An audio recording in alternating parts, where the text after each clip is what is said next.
Hey, it's me, Kelly, the Take Action Mom again. Nice to see you today. Today I want to talk about blogging. Of course, I'm a blogger. That's what I do, and that's what I like to talk about. I want to give you some tips on how to create a blog post that attracts attention, that encourages people to share, that's interesting for people, that people want to come and read. I did a video the other day about reasons why people give me excuses they give me about why they can't be a blogger. And the number one reason I hear is, I'd love to be a blogger, but I just can't write.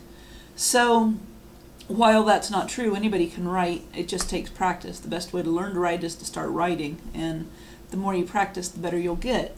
But I wanted to give some tips for writing a blog post. So for those people who feel like they can't write, at least they have kind of a formula to go by, and they'll know what ingredients they need to include in their blog post in order to make it attractive to readers. Now, the first thing that you want to do, I've got my notes here, so you're going to see me looking down, making sure I'm not forgetting anything as I go. So the first thing that you're going to want to do with your blog post is make sure that it has an irresistible headline. And you're like, well, if I knew how to write an irresistible headline, I wouldn't be here now, would I? I'm going to tell you what you need to do. Don't you worry about that. There are different kinds of headlines that have been proven to be attractive, to be almost magnetic in the way that they attract people and draw them into reading your post. And the most popular of those, and I'm sure you've seen a million of them on the internet, are list posts. And that's where somebody puts something like 5 ways to lose 10 pounds before the holidays. You know, people say, oh, 5 ways, God, at least one of them's got to work for me. Or 5 ways, I only know 2 ways. What else does she know? You know, so that kind of piques the attention, piques the curiosity is what I want to say, to make people want to learn more when you're giving them an actual bite-sized 1, 2, 3, 4, 5, or 7. Odd numbers work better for this. You want to keep that in mind. 101 ways to grow a healthy garden this year. You know, and there's all kinds of different things you can do. But list posts work really well, and you would think, as many of them as there are, that people would have gotten sick of them, but they just keep right on working, and people keep churning them out. I do them myself. So anyways, but there are other kind of blog headlines or blog subjects, blog titles that will attract attention. One of those is something that promises to make things easier for a person. Like if I say how to start a blog in less than 5 minutes. How to set up a blog in less than 5 minutes. Now, if you've been on WordPress for a long time, you're going to go, what? It took me 2 weeks to get my blog set up and running the way I liked it. Well, I can show you how to set up a blog in less than 5 minutes. If you want information on that, click the link underneath this video. These kind of blog topics where you're promising somebody, I can teach you how to do something really easy, or I can show you how to make something better. 5 ways that I can make your psoriasis stop itching, or whatever, anything that you can think of that makes life easier for people, that makes them feel better, that removes stress from them. These are things that help them out. These are things that they're going to want to read. And you can combine that with the list, like the 5 things that'll help clear your skin up, or something like that. Fear-based. When you use the element of fear or insecurity in the title, like things your broker isn't telling you about the interest on your mortgage. You're like, what? That causes a fear, because your mortgage is something that's very important. You're making your payments. Anything that's like that causes some kind of doubt or insecurity in people, that's a real good one, because they want to say, oh crap, what isn't my broker telling me? Or what isn't my doctor telling me about type 2 diabetes? Or what isn't my nutritionist telling me about eating pineapple? Whatever you want, whatever information you have, you can share it in a way that will make people want to read it. They'll be not just want to read it, but they'll need to read it. Let's see, what's another one? Referring to a famous person. How to dunk a basketball just like Michael Jordan. That's a much better title than How to Dunk a Basketball. Or how you can learn to moonwalk. Learn to moonwalk just like Michael Jackson. That's another one. Anytime you can refer to a famous person in a blog post that people, I want to be like him, or I want to be like her, that's going to be attractive to them. I'm trying to get through these really quickly. I'm trying not to spend too much time on this because we've got other parts to go into. Any kind of how-to. Any how-to is going to always, if there are people that are learning how to do it, they see that title, boom, you've got them. And finally, not finally, but mistakes. I did a post not too long ago about, how did it go? It was about posts that people make on Facebook and I said, here's 5 Facebook posts you're making that are embarrassing, are making you look stupid to your friends and family, or something like that. I can't remember exactly what it was, but it was similar to that.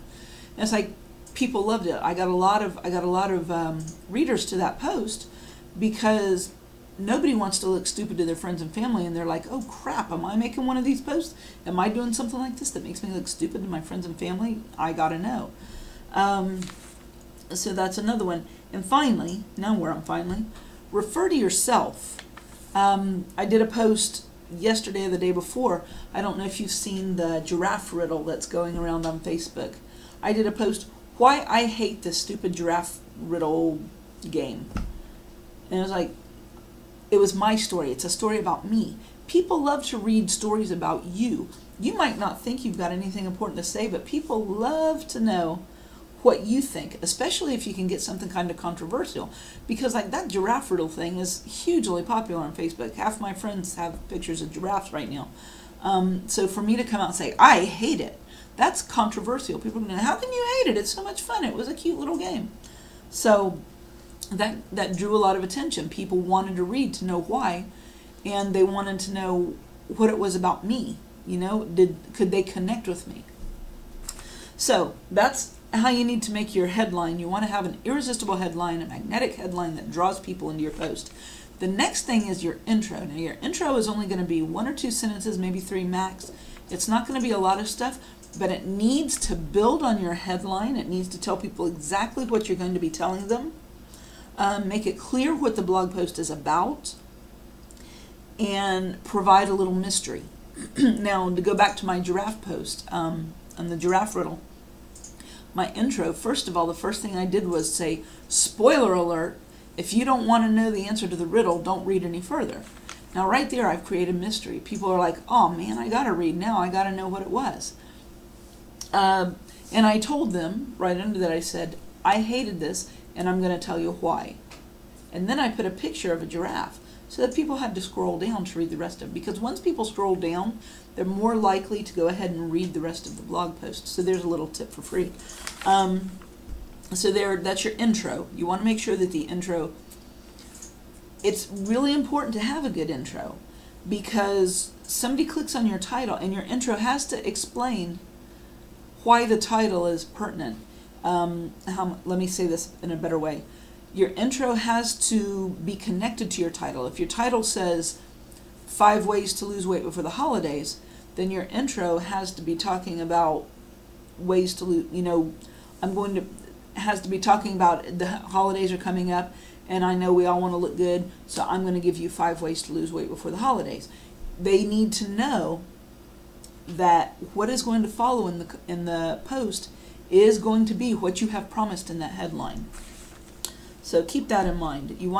If it doesn't, if you start off on a whole different tangent, they're gonna, oh crap, this isn't what I wanted to read, and they're gonna click right out of your post.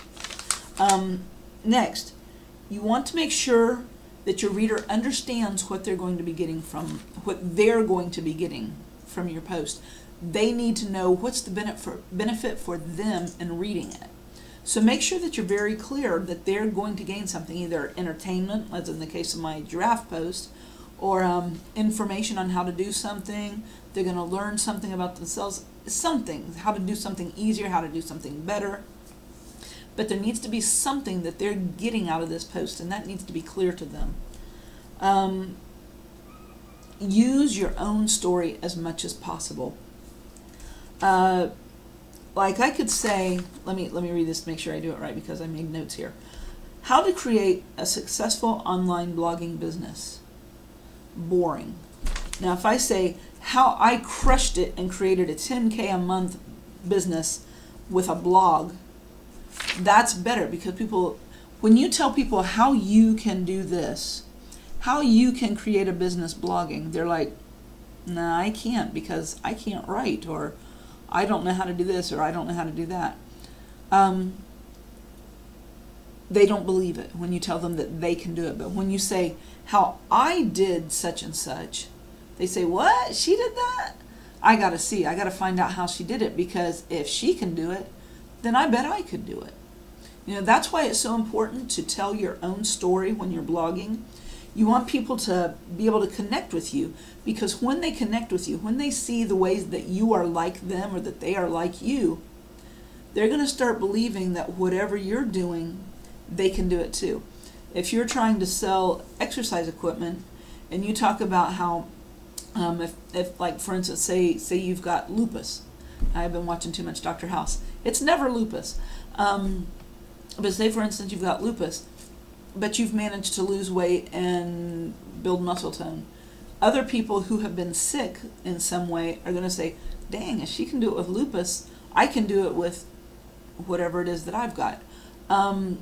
If you're a busy mom with 3 kids that haven't even started school yet, and you say how I've created a business blogging with 3 stay-at-home kids, other moms are going to say, man, if she can do it with 3 kids at home, my kids are all at school. I have that free time in the day. I bet I could do it too. So whenever you're telling your own story, it gives people a better way to connect with you. So it's important that not only in your blog, but in your titles and everything you do, you try to connect it to your story so that people connect with you. And that's how you pull them in. That's how you get people interested in what you're writing and reading your blog and wanting to share it. It's as simple as that. When you can connect with your readers in that way, they're going to love you, they're going to follow you, and they're going to share you. And they're going to want to buy what you're selling. So, that's it for today. I hope this has been of help to you. I know I had to go kind of quick through some of it to make sure I got it all in. But it really is possible for anybody to write a good blog post if you just make sure you've got all those ingredients in there. So until the next time, this is Kelly the Take Action Mom signing off. Remember to keep living your passions and keep taking action. Bye-bye.